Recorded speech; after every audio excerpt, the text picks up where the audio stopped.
도널드 트럼프 미국 대통령이 최근 이스라엘과 팔레스타인의 분쟁 해법을 담은 중동 평화 구상을 제시했는데요. 이 구상이 나온 배경에는 미국과 이스라엘 정상에 정략적 계산이 깔려 있는 거 아니냐, 이런 해석이 나오고 있습니다. 상황이 이렇다 보니까 팔레스타인 측의 반발이 큰 상황인데요. 오늘 세계 이면 시간에는 미국의 중동 평화 구상, 그 이면에는 어떤 쟁점들이 숨어 있는지 살펴보겠습니다.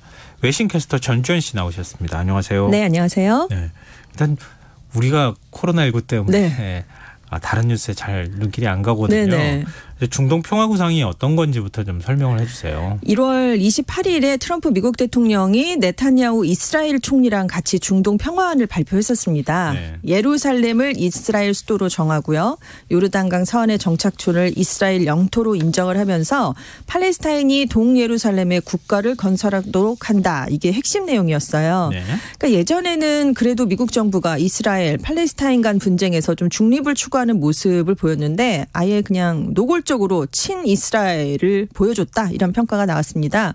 그래도 트럼프 대통령은 양쪽에 윈윈하는 기회를 주는 현실적인 이국가 해법이다라고 주장을 했지만 사실 한쪽만 참여를 한 거잖아요. 네타냐후 총리만 이 회담에 온 거니까요. 그리고 예루살렘을 이스라엘 수도로 인정을 정하는 한다는 것 자체를 그렇습니다. 이슬람 국가들이 도저히 받아들일 네. 수 없는 거잖아요. 그렇습니다. 그래서 여기에 참석을 하지 않은 또 다른 한 축이죠. 아바스 팔레스타인 자치정부 수반은 일고의 가치도 없는 음모적인 거래다라면서 강력하게 반발을 했어요. 그래서 아무래도 평화 테이블이 양쪽이 앉기는 조금 어려워 보이고요. 그래서 오히려 중동 평화 구상이라고 발표를 했지만 양측 간의 분쟁의 불씨를 더 키우고 불안한 중동 정세를 더 격화시킬 수 있다, 이런 우려가 나오고 있습니다.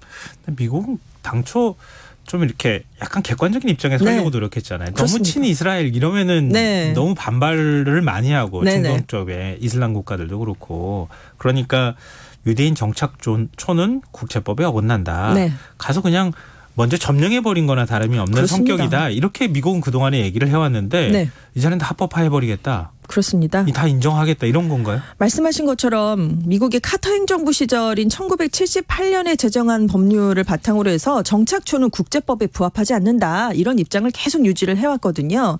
근데 작년 11월에 폼페이오 미국 국무장관이 요르단강 서안의 유대인 정착촌이 국제법에 어긋난다고 더 이상 간주하지 않는다, 이런 미국의 입장을 밝혔어요. 그러니까 41년 만에 미국의 입장이 뒤집혔습니다. 그래서 트럼프 대통령이 이제 이번에 발표할 중동 평화 방안의 근거를 미리 만들어줬던 게 아니냐, 이런 얘기가 나오고 있는데요.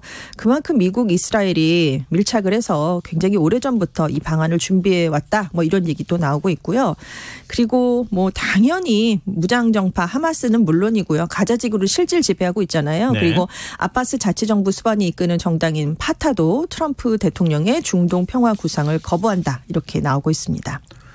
팔레스타인을 생각해보면 미국이 이렇게 해도 괜찮은 거야, 이런 생각을 하게 되는데요. 그렇죠. 팔레스타인 쪽에서는 당연히 반발할 수밖에 없겠는데요. 그렇습니다. 핵심이 요르단강 서안에 있는 이스라엘 정착촌에 대해서 이스라엘의 주권을 확인해 준 것이거든요.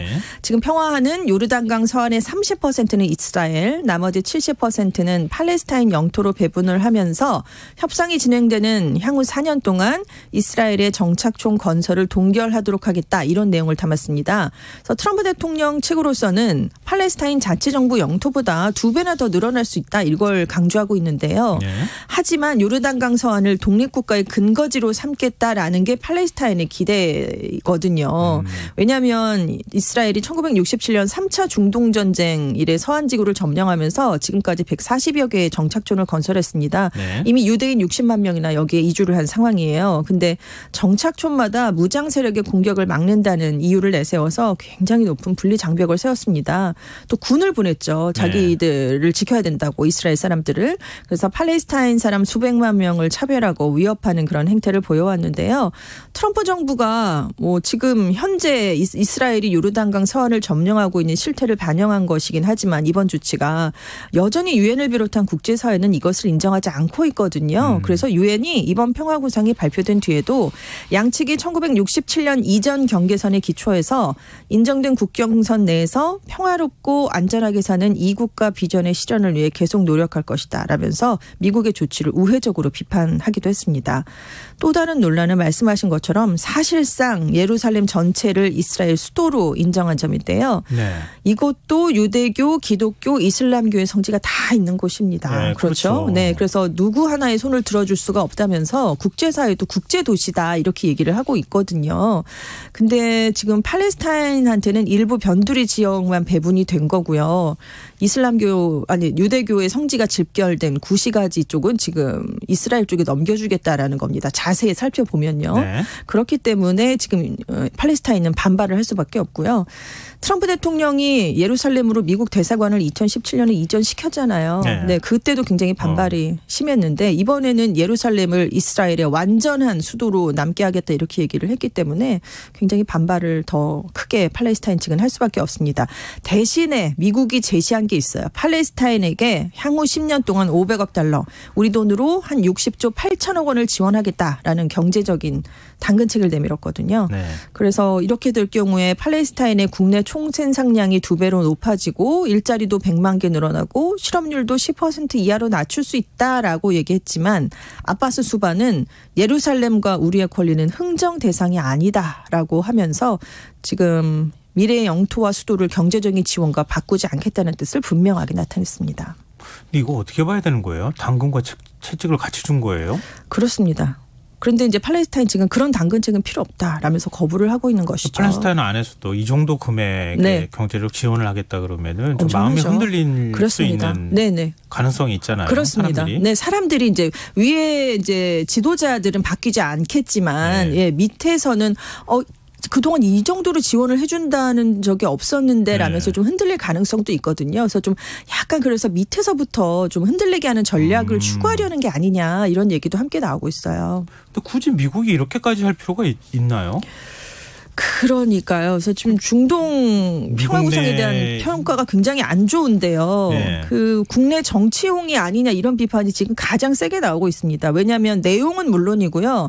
발표 시점만 봐도 미국과 이스라엘 정상 간의 정치적 거래가 아니냐 이런 의혹을 받기에 충분한 시간이었거든요. 1월 28일이었잖아요. 네. 네탄야후 총리가 지금 작년에 2번 총선에서 다 패했습니다. 그리고 3월에 또 총선이 있어요. 3월 2일에요. 근데 지금 부패 혐의로 이스라엘 검찰에 기소가 됐거든요. 네, 지금 만약에 이렇게까지 생각하리라고는 생각하고 싶지 않지만 팔레스타인이 거부를 해서 이 평화안에 시위와 폭력으로 맞서면 이스라엘과 중동 정세는 불안해질 수 있습니다. 하지만 네탄야후 총리는 오히려 총선에서 강경한 유권자들의 표를 모을 수가 있거든요. 네. 그런 선거 전략이 있는 게 아니냐 이런 얘기가 있고 트럼프 대통령도 1월 28일이었다면 발표 당시에는 탄핵 심판을 받고 있었던 중이었어요. 그리고 올해 11월에 또 재선을 앞두고 있잖아요. 네. 그래서 미국 외교 전문 매체 포린 펄리시는 두 사람이 각자의 지지층을 결집하기 위해서 서로에게 구명줄을 던져준 셈이다. 트럼프와 네탄야후가 백악관을 각자의 재선 캠프로 만들어버렸다. 이렇게 지적했습니다. 트럼프 대통령 사위 쿠시너가 유대계잖아요. 네, 그렇습니다. 쿠시너의 영향력이 그렇게 큰가? 이렇게 얘기하는 것은 굉장히 단편적인 것일 거고 미국 내 뭐 금융가, 월가도 다 유대계가 장악하고 있다 이런 얘기도 그렇습니다. 하고. 네. 유대계가 굉장히 막강하잖아요. 미국에서. 엄청난 파워를 자랑하고 있죠. 각계각층에서요. 지금 그러나 미국의 유대인들은 민주당을 지지하는 성향을 원래 강하게 보였죠. 공화당의 대선 후보가 30% 이상의 유대인 지지율을 기록한 경우는 로널드 레이건, 조지 H.W. 부시 2명밖에 없었습니다. 지금 트럼프 대통령도 지난번 대선에서요. 힐러리 클린턴 후보가 71%의 유대인 표를 얻었는데 트럼프 대통령은 29%밖에 못 얻었던 적이 있어요. 그래서 이번에 재선을 하려면 미국에 있는 700만 유대인의 돈 또 표를 확보해야 된다는 점을 굉장히 강하게 인식을 하고 있습니다. 그래서 이번 중동 평화안이 팔레스타인이 강하게 반발할 게 분명하니까 실질적인 진전으로 이어질 것이다라고 기대하는 사람은 거의 없는데요. 반면에 친이스라엘 색채가 강하기 때문에 트럼프 대통령으로서는 유대계 후원자들을 견인할 매개가 될 수 있다. 이렇게 생각을 하는 게 아니냐 이런 분석이 나오고 있습니다. 선거자금 모금에 도움이 될 것이다. 굉장한 도움이 될 수 있죠. 자금뿐만 아니라 실제 표로 연결이 될 수 있고요. 표로도 연결되고. 미국은 뭐 천문학적인 뭐 수천억 원씩 돈이 들어가잖아요. 네, 그렇습니다. 선거에. 그걸 또 다 모금을 해서 충당을 해야 되는 상황이니까. 근데 지금 중동 평화 구상을 발표를 했으면은 당분간 좀 우리 휴전합시다. 뭐 이렇게 해야지 원래 맞는 거잖아요. 평화 구상이니까요. 진정성이 있어 보이는데 이스라엘은 오히려 팔레스타인에 대한 공격을 더 강화하고 있어요. 그렇습니다. 지난 6일, 7일 이틀 동안에만요. 요르단강 서안지구에서 미국의 중동 구상에 대한 항의를 벌이던 청년을 비롯해서 팔레스타인 주민 5명을 이스라엘 측이 사살하는 일이 있었어요. 그리고 이스라엘이 팔레스타인 무장정파 하마스가 있는 가자 지구에 대해서 전방위 보복 공격을 감행했습니다. 그곳에서 미사일이 날아왔다. 이렇게 얘기를 하면서요. 지금 군사공격, 인권침해뿐만 아니라 지금 삶의 터전과 기반을 파괴하는 제재도 병행을 하고 있는데요.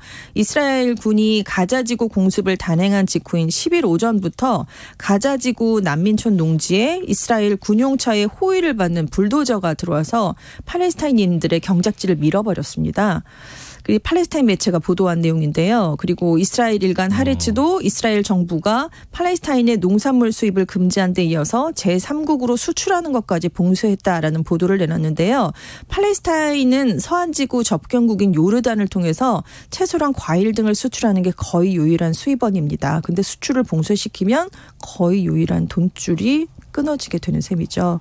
그런데 이렇게 하는 사람을 어떻게 평화주의자라고 생각할 수 있겠어요? 극우 유대주의자들은 이런 조치를 환영할 수밖에 없으니까요. 자기의 선거 전략에는 도움이 될 수 있겠죠. 네타냐후 총리한테는 도움이 되는 조치니까 굉장히 도움이 이렇게 되겠죠. 할 수 있을 텐데. 네타냐후한테는 도움이 될 수 있겠지만 미국 입장에서는 부담스럽잖아요. 그렇습니다. 지금 여기에다가 이런 조치뿐만이 아니라 네타냐후 총리가 이제 총선이 얼마 안 남았으니까요. 요르단강 서안 지역 합병 이슈를 트럼프 대통령이 승인했다라면서 선거에 이용을 하고 있어요. 그리고 여기다가 정착촌을 더 만들겠다. 지금 미국이 약속을 한 거로는 4년 동안 더 건설하지 않게 하겠다 이런 거였는데 그걸 지금 넘어서서 나는 더 건설하겠다 이런 얘기를 하면서 지금 선거를 지금 준비하고 있거든요.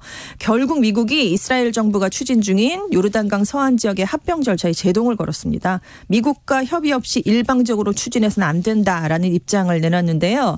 중동 평화 구상안을 발표했을 때만 해도 미국은 이스라엘이 언제든 합병할 수 있다라는 입장을 내놨는데 2주가 되지 않아서 지금 태도를 바꾼 겁니다. 왜냐하면 중동 평화 구상안이 좀처럼 국제사회에서 호응을 얻지 못했거든요.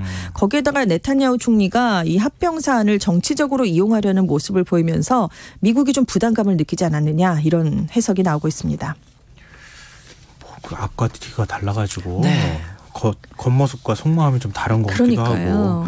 이슬람권 반응은 어떻습니까? 이번 조치에 대해서. 이슬람권 최대 기구가 이슬람 협력기구거든요. 중동 평화구상에 당연히 반대한다라는 성명을 발표했습니다. 그러니까 팔레스타인인의 열망과 권리를 전혀 충족하지 못하는 구상이다라고 비판을 했는데 팔레스타인 자치정부가 요청을 해서 이제 회의를 소집을 했고 거기에서 나온 성명인데요.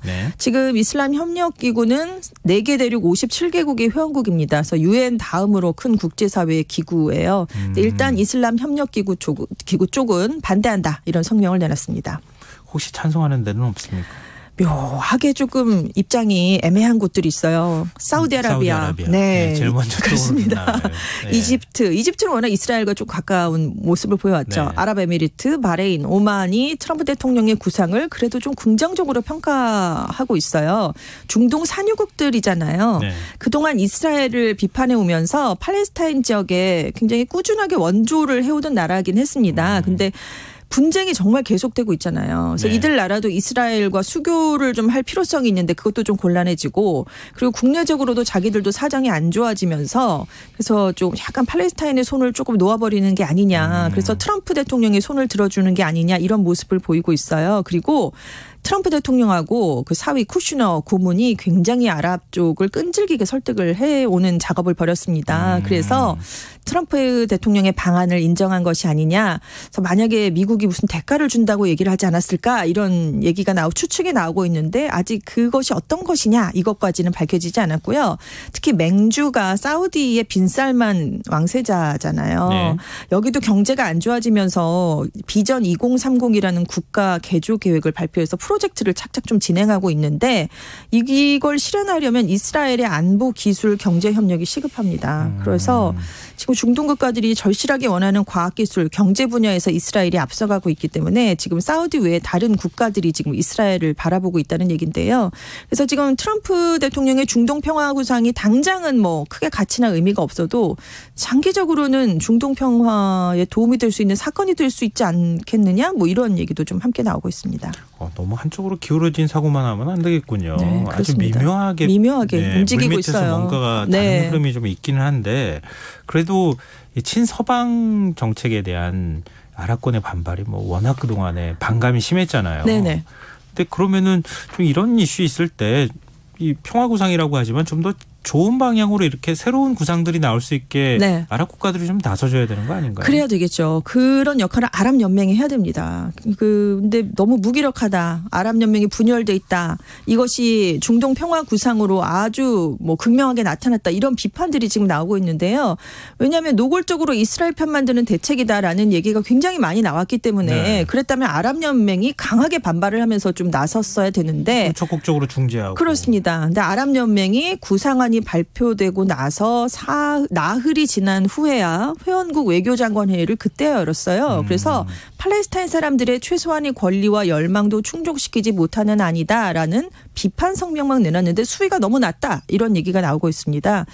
지금 이스라엘을 결사적으로 반대한다라고 외치던 상당부 회원국의 태도 변화 때문인데요. 말씀드린 것처럼 지금 사우디가 이스라엘과 밀착하고 있으면서 지금 적의 적은 친구다라면서 이란을 견제하기 위해서 이스라엘과 밀착하고 있잖아요. 빈살만 왕세자가 쿠슈너 백악관 선임 고문과 굉장히 친한 사이로 유명합니다. 그래서 많이 회동도 하고 뭐 사업 관계도 얽혀 있다는 얘기도 있고요. 그리고 뭐 아랍에미리트, 카타르, 쿠웨이트 등도 지금 이스라엘에 대한 반대라는 것보다는 지금 자기들 살기가 굉장히 힘들어요. 왕정 체제를 유지한다든가 석유에만 너무 의존하는 경제를 벗어나야 된다. 이게 더 시급한 과제로 여기고 있기 때문에 네. 적극적으로 지금 이 문제에 나서려는 모습을 보이지 않고 있습니다. 그리고 뭐 이란, 터키, 그리고 러시아가 또 중동을 노리고 있고요. 네. IS 같은 테러 단체도 지금 여기 난립해 있고, 근데 안보 여건이 좀 취약하기 때문에 이들 국가들 IS에 대해서 좀 골머리를 앓고 있는 국가들은 미국과 협력하는 게 또 중요한 시점이거든요. 그러니까 과거랑 다르게 일방적으로 팔레스타인 편만을 들어줄 수는 없는 아랍 국가들이 늘어나고 있습니다. 또 거꾸로 얘기하면 트럼프 대통령이 그 틈새를 이렇게 아주 잘 역할을 하고 있다고 볼 수 있는데요. 그렇습니다. 근데 중동 평화 구상을 주도한 유대계 3인방이라고 있다면서요? 그렇습니다. 지금 트럼프 대통령의 사위 쿠슈너 백악관 선임 고문은 당연히 포함이 되고요. 네. 이스라엘 주재 미국 대사 데이비드 프리드먼이 있고요. 미국의 중동 평화협상 담당 특사였던 제이슨 그린블렛이라는 인물들인데요. 3명 다 유대계입니다. 그리고 트럼프 정부에서는 공직에 임명되기 전에 어떤 정치 외교적인 경력이 없었던 사람들이고요. 그리고 요르단강 서안지구의 유대인 정착촌과 긴밀한 연결고리를 갖고 있는 인물들이에요. 그리고 쿠슈너와 프리드먼은 정착촌에 수년간 기부를 했던 인물이고 그린블렛은 아예 뭐 정착촌에 위치한 유대교 학교에서 수학을 했던 인물입니다. 근데 쿠슈너가 단연 핵심 인물이죠. 왜냐하면 네탄야후 이스라엘 총리랑 가족끼리 교류할 정도로 각별한 사이로 알려져 있습니다. 미국의 권력의 핵심부에 있는 사람들의 의중도 좀 안 들어갔다고 보기는 어렵겠군요. 그렇습니다. 그런데 물 분쟁 문제도 여기 얽혀 있다는 건 또 무슨 뜻이죠? 그러니까 이스라엘이 반드시 요르단강 서안지구를 차지하려는 이유를 알고 보면 물 전쟁이 있다는 건데요. 왜냐하면 지금 요르단강이라는 게 굉장히 중요한 수원지거든요. 그렇기 때문에 이곳을 확보해야만 지금 살아남을 수 있는 거예요. 그래서 안 그래도 정착촌을 건설했는데 주요 수원지에 이스라엘이 다 해놨다고 합니다. 그래서 무슨 일만 있으면 물 공급을 끊어버리는 거예요. 그래서 팔레스타인이 물을 못 얻게 되는. 그래서 지금 동예루살렘까지 다 합해서 예루살렘도 굉장히 중요한 그 팔레스타인 지역의 수원지이기 때문에 여기를 장악하려는 것도 수자원 확보 경쟁과 연관이 있다. 이런 얘기가 나오고 있습니다. 상대방한테 우리 평화 앞으로 싸우지 말자 이렇게 네. 얘기하려면 그만큼 진정성을 보여야 되겠죠. 그렇죠. 물 끊겠다 뭐 하겠다 이렇게 하면 되겠습니까? 그렇습니다. 하여튼 참 중동 문제는 이렇게 가도 복잡하고 저렇게 가도 복잡합니다. 네. 지금까지 세계인면 외신캐스터 전주현 씨와 함께했습니다. 고맙습니다. 네, 감사합니다. 네, 오늘 모바일 상품권 당첨자는 홈페이지 공지사항에서 확인하실 수 있습니다. 김성환의 시사야. 오늘은 여기서 마무리하겠습니다. 지금까지 시사평론가 김성환이었습니다. 고맙습니다.